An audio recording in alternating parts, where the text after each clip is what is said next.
Deep in the Amazonian jungle, there is a rich world of diverse plant and animal life, but the incredible riches beneath now threaten the future of a small community. It's a tough choice for the Ecuadorian government. Al Jazeera's David Mercer explains from inside the YASUNI National Park. Looking up at the treetops, Sebastian Ramirez searches for familiar faces. For the past year, he's been following a group of spider monkeys. Each day, he and his team track one of them. Every few minutes, he notes what they're doing. We do what they do, he tells me. When they rest, we rest. When they move, we move. We're observers. Our job as field assistants is to record behavior. Beyond that, we never interfere with the animals, particularly because we're in such a pristine environment. One by one, the monkeys cautiously come down from the trees. They disappear into a cave to scoop up mineral-rich mud to eat. After a decade watching each other, the monkeys trust the scientists and reward them with rare insights into their behavior.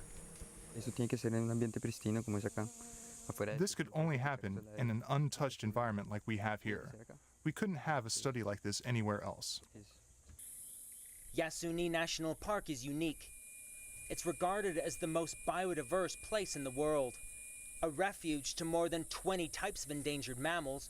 1 hectare of its forest is home to more than 100,000 species of insects, and home to nearly as many kinds of trees and shrubs as in the whole of the United States and Canada combined.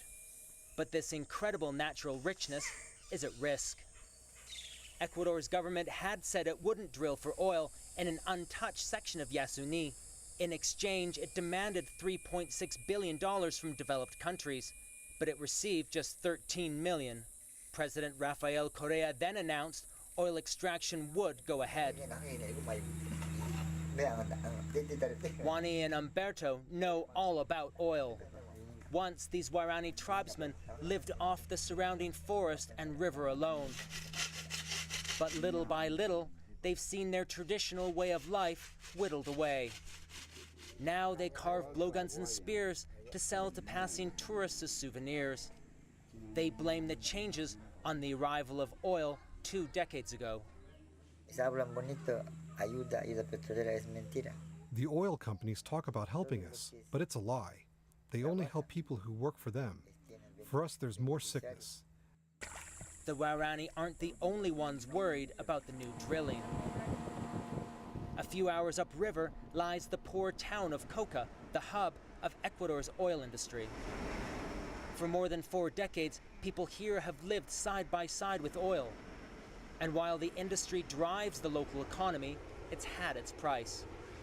This is the Coca River. Last year, a broken pipeline spilled nearly 12,000 barrels of oil, that's 1.5 million liters, into these waters. That left the entire population of Coca, a town of 65,000 people, without drinking water. The oil floated downriver through the western Amazon, all the way to Peru. A year later, the water still isn't safe to drink. Local journalist Jose Mateas tells me how all these rocks were stained black. He says the spill was another reminder that the government must think beyond oil and boost farming and other local industries as an alternative. Without a doubt, oil is our only source of wealth. That's why the president depends on it. But we ask the government, how do we get ahead? What happens when we run out of oil? The oil industry and its related jobs continue to lure people from all over Ecuador to the town of Coca.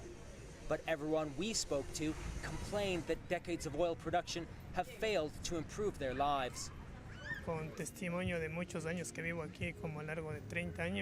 lived here for 30 years, and every time the scale of oil exploitation gets bigger, but there's little change in the communities. There are a lot of people who are unemployed here. We're single mothers with families, but we can't find work. There are no factories here offering jobs. Ecuador State Oil Company refused to speak to Al Jazeera, but politicians from the ruling party insist that oil exploitation is Ecuador's only option, and that this time the local communities will feel the benefit. Si el resto del mundo, de los países del mundo, If the rest of the world doesn't care to support us, are we supposed to sit on a gold mine and die? It's a great challenge for our government to show the world that a small oil-producing country can extract oil despite big environmental risks. But exploiting oil will allow future generations to leave poverty behind. Ecuador hopes to extract up to 250,000 barrels per day by 2019. It's the value of the oil under this rainforest which led Ecuador's government to agree that extraction can take place, up to $7 billion. But some scientists argue that what's above the ground could be worth far more. After working to save rainforests for the past 20 years, 2 American biologists think they may have the answer. Phyllis Coley and her husband Tom Mercer say plants themselves could hold the key. 1/3 of pharmaceutical drugs come from nature, and in YASUNI, just a fraction of the trees and plants have been identified, let alone tested for medicinal value. The biologists say, unlike oil, bioprospecting could offer long-term jobs. One of the things that we look at when we walk in the forest is the potential of this amazing diversity to be a pharmacy for lots of future human health needs. And in particular, the young leaves stand out to us as being where we should be looking for future medicines. And nowhere in the world is this pharmacy got more potential than here in the YASUNI area of Ecuador. One of the team's Ecuadorian students is now determined to secure funding for bioprospecting in YASUNI and target diseases specifically affecting her countrymen. Looking out over what was jungle just a few decades ago, Juania and Umberto worry that more oil will mean more roads and more people, and that one day there will be no animals left in the forest. They say the only way to ensure the survival of their way of life is through political means.